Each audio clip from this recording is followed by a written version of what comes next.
Assalamu alaikum. Thank you, Tuka. It's indeed a pleasure and honor for me to be here among my people now. I realize these are very difficult times for our American Muslim brothers and sisters. And I note that we have an opportunity as well as a challenge. And I can assure you, being the son of slave owners, I know very well the challenge that it takes to be a special part of a community that does not understand who you are and the contributions that you have made. I wanted to talk to you a little bit about time, and I'm going to ask questions about what time is it? Because when you talk about being heard, you have to understand all the things that are around you. You have to understand all of the things that are coming at you. And right now, those things that are coming to our American Muslim brothers and sisters can either be misinterpreted or, the worst part, it could be true. Either way, we have to be prepared for whatever that is. So what time is it? It's time to be heard, and it's also time to be seen. It is time to teach your history and your culture. It is time to say we will not be overlooked, we will not be mistreated, and we will not be disrespected, and we will not be dehumanized.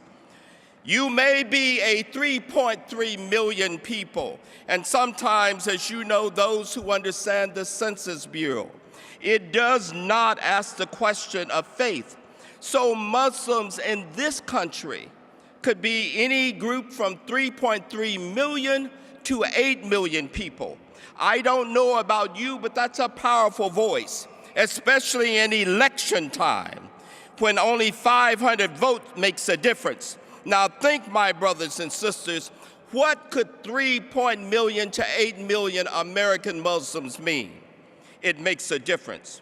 Whatever the number is, your voice must be a part of the voice of Latinos, African Americans, Native Americans, Jews, or women. We still have battles, and we will not be marginalized. Do not be bullied. Do not be attacked or told who you are not. You define who you are and what you are. Do you know who you are? You know your history, you know your culture. So how in the world can we allow someone to tell us who we are? If they can tell you who you are, they will define who you are. And they will make sure that you are not able to accomplish too much. Black people have had a very hard and difficult time and a difficult life in a country where we had to work hard to bring about economic growth in this country. My ancestors were beaten. They were also dehumanized. They were also told that you could not be anything other than what I told you you would be. But the history of the African American struggle for freedom and equality in America has taught us again and again and again one thing I want you not to forget, and it was said by Frederick Douglass, an African American abolitionist, in 1857.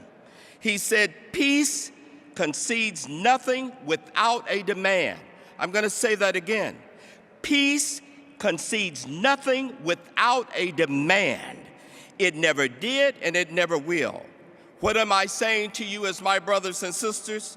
I'm saying to you, unite as Muslims.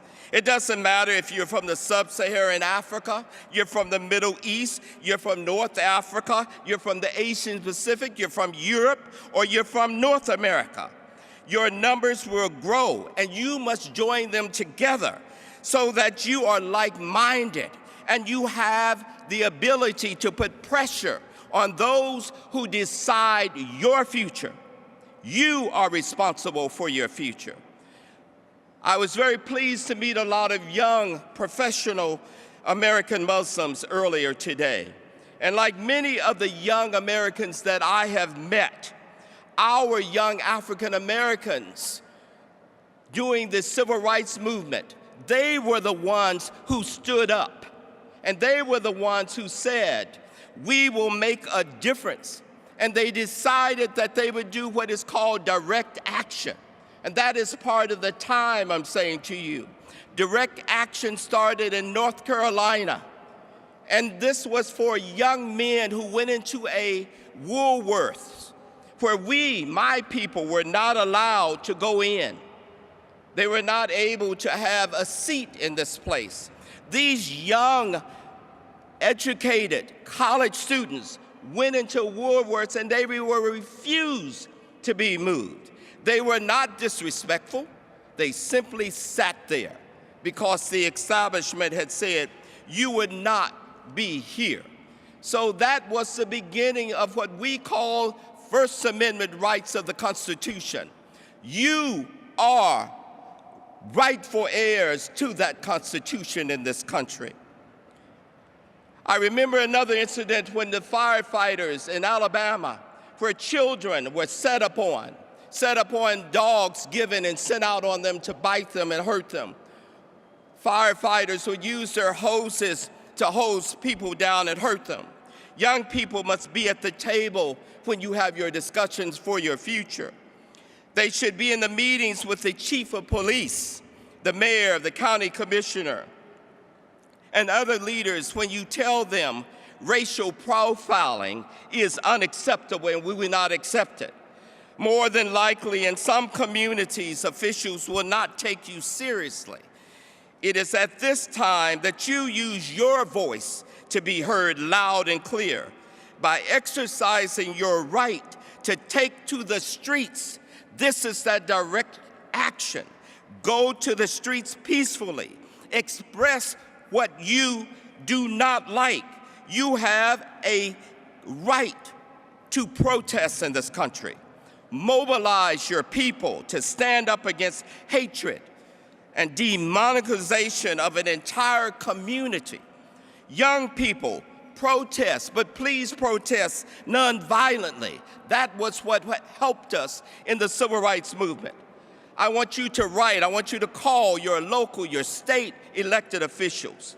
I want you to let them know that you are not happy, you are displeased, and your children, your grandchildren have a right to what every child has a right in this country.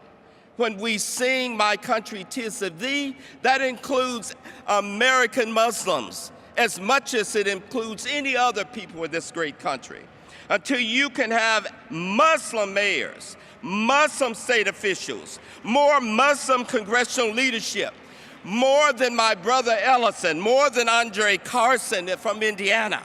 Hold those who, and make those who are here, hold them accountable. Do not let them tell you that you should be dehumanized, that you should have fewer human rights than anyone else. I know sometimes it's easier to go along to get along, but this is not about you and I, brothers and sisters. This is about our children and our grandchildren.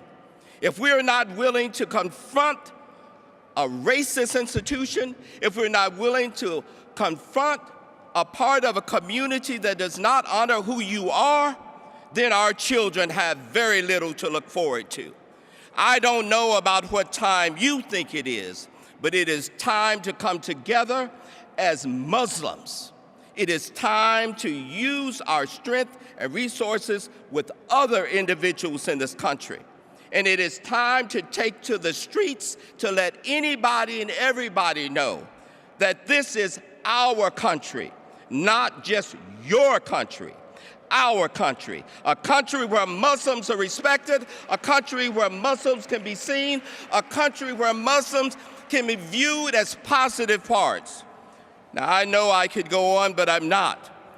Young people, it's in your hands now. The time is for you to take the action. Respect your elders. Remember that, yes, you can run much faster than all of us, but there's something about an older person, the elder. He may not be able, and she may not be able to run as fast as you, but I can assure you, she has already ran your path, and she can help you avoid the problems and the pitfalls. God bless you all. This is our country. I look forward to your future.